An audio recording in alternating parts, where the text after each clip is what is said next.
What's good, y'all? Welcome back to the Cosmic Dee UFO and Alien Files. I am the Matrix, and today we going to Venus. But I need y'all to forget that basic version of Venus we grew up to for a minute. I'm not spending this whole video talking about some yellow planet covered in clouds. I'm not about to give y'all a 20-minute tour of some pretty alien forest neither. Because the deeper story of Venus is really about people, migration, power, war, bloodlines, technology, and who actually ran the planet to begin with. And once I went back through this, that became way more interesting than giant trees and flying cars. The native people don't even call this planet Venus. I'm from here. I don't even call this Venus. I never called it Venus until I arrived at Earth. They call it Amtor.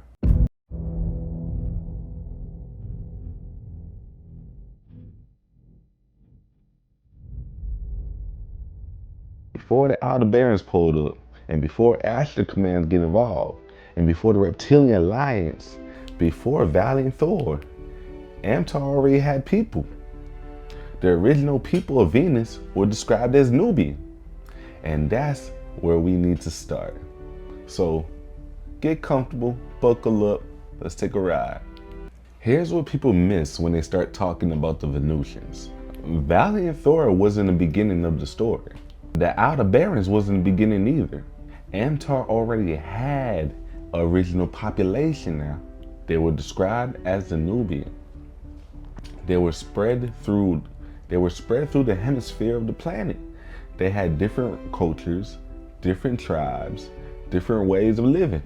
And some of these peoples have been doing their own thing long before outside groups have migrated to Venus now. So when we get to the part where outsiders start controlling cities and passing laws, remember this: they didn't arrive on an empty planet. They arrived in somebody else's world. Native Nubians weren't all one people neither. That's another mistake we all make. We hear alien race and start picturing everybody looking the same, acting the same, dressing the same, like everybody on the entire planet got the same damn personality. We don't even do that on Earth. You can't leave Atlanta and go to Boston, go to Jamaica, go to Ghana, go to Japan, and everything changes. Same planet, different culture. So Amtor is described the same way. There are multiple native cultures. Two major original Nubian groups get talked about specifically. One is a shorter people, roughly around 3 to 4.5 feet tall. Then you have the taller people called the Gan or the Dan. Gan or Dan, depending on how you hear the name. And these motherfuckers can get tall. 6 feet, 7 feet, sometimes pushing 8 feet. Yeah. We talking NBA player type shit. But their culture is what really separates them. The women are generally taller than men. And ladies, don't get mad. The women are the main warriors. They hunt. They go to war. They know how to bow and shoot arrow. They fight with the sword. They got a fighting art style they got up there called Mantu. The warrior women up there have a fighting style called Mantu. Well, don't fuck with the women. No, don't do that. That's suicidal. Meanwhile, the men handle more of the responsibilities around the settlement, keeping things together, gathering materials. So no, we the brains of Venus. No disrespect, but like we take care of everyday village life. Now see, I already know somebody's gonna hear that and go, that's ass backwards. Backwards compared to who? Us? Why would a whole different planet have to copy our rules? Think about it. That's exactly the kind of shit I want y'all to be thinking about. Swords, and like I told you earlier, they had a combat system called Mantu. Don't believe me? Look it up, Mantu. So if you ever landed in one of these villages, thinking you about to impress everybody because you're that big macho strong man, like, oh baby, I can lift this, I can lift that. You might find out real quick this ain't your planet, buddy. You can't risk like that over here. I'd mind my business. Now let's talk about the world they're living in. It has two major continents, large islands, mountains, plains, volcanoes, caves, underground tunnels, yes, Venus, oceans, freshwater lakes, seas, waterfalls, and most of the populations live in the tropical belt around the planet.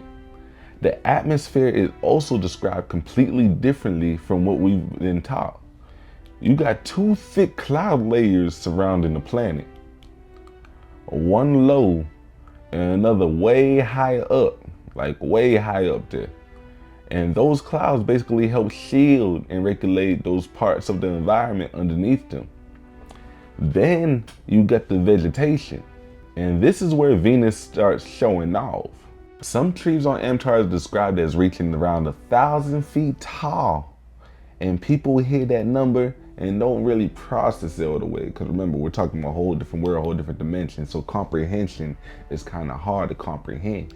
That's not just a big tree. That motherfucker is basically a vertical ecosystem. Animals could live hundreds of feet above the ground, different plants growing on the branches, water collecting in the canopy. The whole little ecosystems stacked on top of each other. Y'all keeping up with me? Do y'all understand me? And the leaves are said to reflect some of the stronger sunlight Venus gets because it's closer to the sun. So the trees are actually part of how the environment works. Look, alien tree. Tropical region gets heavy rain, a lot of damn rain. Grass grows fast, moss, seaweed. They got fruits, big ass fruits, bananas, nuts, oranges. I'm talking about, bro, these some big ass fruits. And some of the fruits are supposed to grow several times bigger than what we used to hear. Big as hell. And orange can be 3 to 8 times larger. Now, I'm trying that. Y'all can keep that alien war for 5 minutes. Give me the giant damn orange. The idea is that the natural atmosphere acts almost like fertilizer. So instead of the planet chemistry preventing life, life evolves around that chemistry. Then you got the Nabis River. The natives call it the River of Dead. And this thing is over 4,000 miles long. Now imagine taking a boat down a river like that. Trees taller than the buildings surrounding you. Animals you've never seen before. Villages built along different sections. Some areas are so remote you can only reach them through the river or the canyons. So when we start talking about the native people staying away from the advanced cities later, understand they gotta go places to disappear to. Amtor is fucking huge. One full rotation around Venus takes about 243 Earth days. 243 Earth days is equal to one full rotation of Venus. So one Venusian day lasts damn near Earth year. You get what I'm saying? One day in Venus is 1 year on Earth. Damn near. And Venus actually gets around the sun faster than it turns one time on its own axis. So now think about growing up under that sky. Our whole lives are built around 24 hours. Mornings, afternoon, night, sleep. Then you do that shit again. But on Amtor though, my nigga, on Amtor, fuck all that. They have their own way of dividing time because the Earth clock wouldn't make sense there. It wouldn't, from time illusion.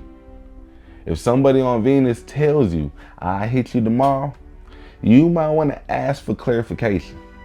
Like, so when you say tomorrow, Do you mean Earth tomorrow or like Amtor next year tomorrow? Like you gotta make, we on a different plan now. Amtor is divided into 3 major climate zones. The Carbo Zone is a freezing region, like ridiculous cold. You're gonna need your puffer jacket, your long john silver. You're gonna need, double down socks. Gonna get a few frostbites out there if you ain't prepared now. Then you got another region where temperatures get extremely high. It's like you're sitting on top of the sun over there. Gonna need more sunscreen. But we Nubian, we don't need it. Part of it even have molten material in the water. Molten material in the water. Then you got the tropical equatorial region. This is why people come to Venus. The tribal zone. This is the Miami of Venus right here, y'all, where most people live. That's where you're gonna find the major villages, the cities, the native people population, and eventually, goddamn Tauruses. And here's where this starts getting important politically. Because Amtor is basically described in like 2 different eras of civilizations happening at the same damn time. You have people in advanced cities using lasers, advanced weapons, teleportation, massive transportation systems, skyscrapers. Yes, all that shit. All that. Then you have native communities using traditional weapons, traveling by river, living off the land for real, using animals for transportation. Yeah, they still believe in horses and stuff. And some of those people want absolutely nothing to do with the advanced world.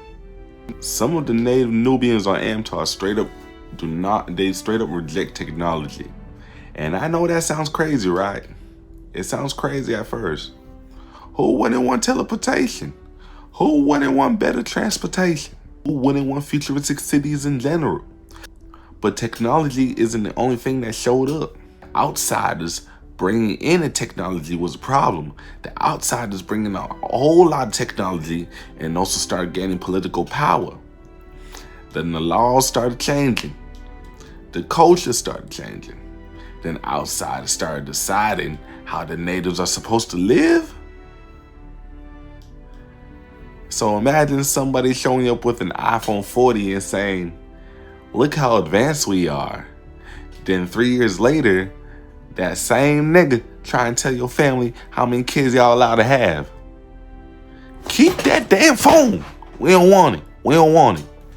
Now that takes us to the goddamn Aldebarans. A real star in the constellation Taurus.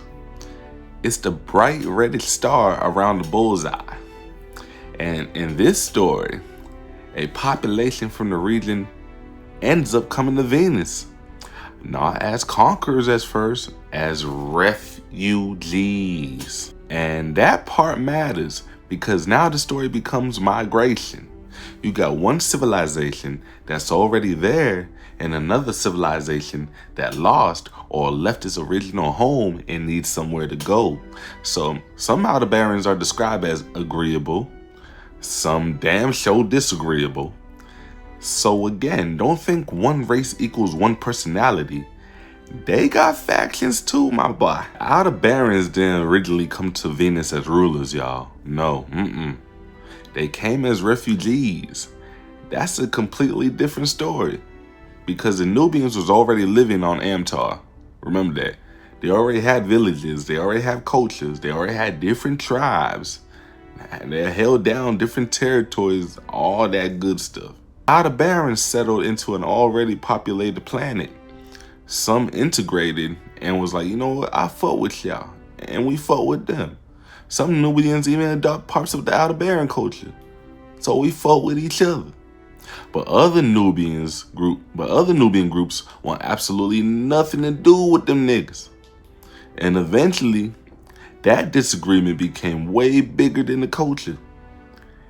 It became politics. The Aldebarans are described as human-looking, pale skin, darker brown hair, gray, blue, or green eyes. Usually somewhere around 6 to 7 feet tall. Their internal anatomy is supposedly different too. one large lung instead of two. They got a larger heart, positioned a little differently, slightly upwards on the left side, a little upwards toward the human.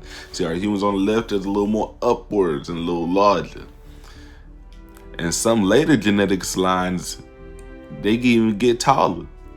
I'm talking about tall, up to damn 10 feet tall, which should already tell you when somebody says Venusian, that don't mean one race. There's all kind of motherfuckers living there. They're just like Earth, diverse as hell. Here's where the relationship starts getting fucked up for real. Certain Aldebaran factions became connected with the advanced cities. They gained influence, they're involved in the government, and eventually the people who arrived after the natives are in the position to start making laws for the natives. And you see what they fucked around and found out, right? That's when you can see why certain Nubian communities said, hell nah, we don't want your shit, motherfucker. Because now the situation ain't just welcome to Venus. Now we're talking about who run Venus, bitch? Who run Venus, bitch? Aldebaran women are described as having lower fertility than a Nubian woman. Ain't that some shit? And even though the Aldebarans are supposedly to have longer longevity treatments, their women still hit a point where they can't even keep having children. So the government creates a population law. Women need permits to have children. Usually one, possibly two. But if you have three, that's your ass, Mr. Postman. Mrs. Postman, my fault. And then those laws get applied to the native population too. So because they can't have all the damn children, we can't have none either. They put a limit on us. They said, nah. Since we can't do it, you can't do it too. Fuck yeah. Oh man, goddamn Aldebarans. The natives, the people from here. You mad because you can't have kids or a certain amount, so you put it on the natives. That's crazy. Think about it. Your people are the original population. Somebody else migrate to your world, gets into your government, then starts telling your woman they need permission to start having another child? What? Fuck the spaceships.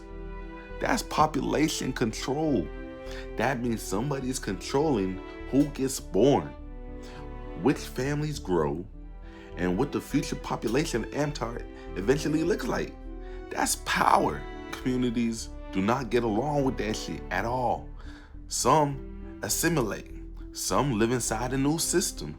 Yeah, some actually give in and is like, okay, we gonna fuck with it. But some say, hell nah, bro. We rebels over here, nigga. We big rebels over here, nigga. But others definitely refuse.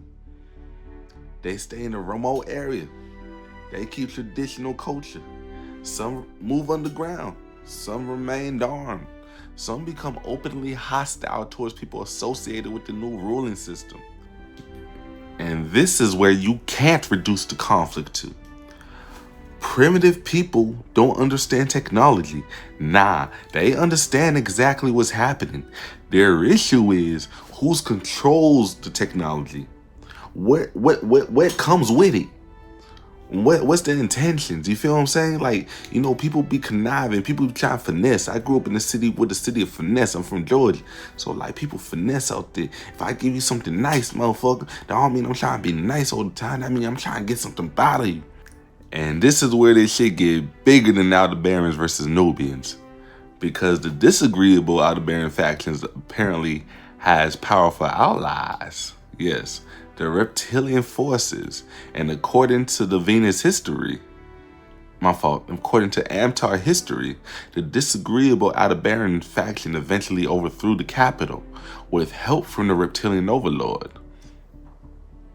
Now pause, because this means the conflict ain't isolated to Venus anymore. If reptilian forces are backed one side, you're looking at outside military or political involvement. That's basically an interplanetary proxy war, right? Some type of shit we see humans do. Country A wants control. Country B backs one side. Somebody supplies the weapon, somebody supplies the money, and everybody claims they're helping. And meanwhile, the people actually living there gotta deal with all this bullshit. Now this conflict goes from immigration and politics to a straight up interplanetary power struggle. It's straight up war out there. They having a whole blast shootout. The question becomes is why are reptilians helping this faction? What do they gain? What, access to Venus? Resources? Political influences? Military position? What did they gain? What are they gaining? The history doesn't answer every one of those questions, but it makes one thing clear. The Aldebarans got backup and the Nubians got ops. Now, we gotta talk about the Ashtar Command. And I need y'all to forget about that TikTok love and light version for a minute. Because depending on which tradition you're reading, Ashtar Command ain't always painted like some peaceful alien Avenger teams coming to save humanity. In the branch connected to the Venus history, Ashtar Command has been links to the Aldebarans and also has a connection to the reptilian forces. And that changes how I look at the war on Amtor completely. Because if the disagreeable Aldebaran factions is controlling Venus with reptilian backing, and Ashtar Commanding is tied into Aldebarans and reptilian networks, then Ashtar isn't necessarily showing up as a Nubian savior. They could be part of the opposing power structure. Like, this is the finessing I was talking about. And once you put all those pieces together, now we can actually see what the war is all about. You have the original Nubian population of Amtor, different tribes, different regions, some willing to integrate with the Aldebarans, some completely against it. Then you have Aldebaran refugees becoming a major political and technological power. A disagreeable faction takes control.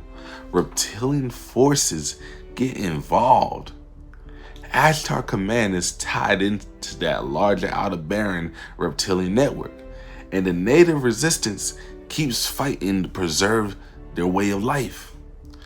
So this ain't some random battle where aliens just started shooting lasers at each other because somebody needed action. No, there's history behind the conflict. Migration, assimilation, political takeover, population loss.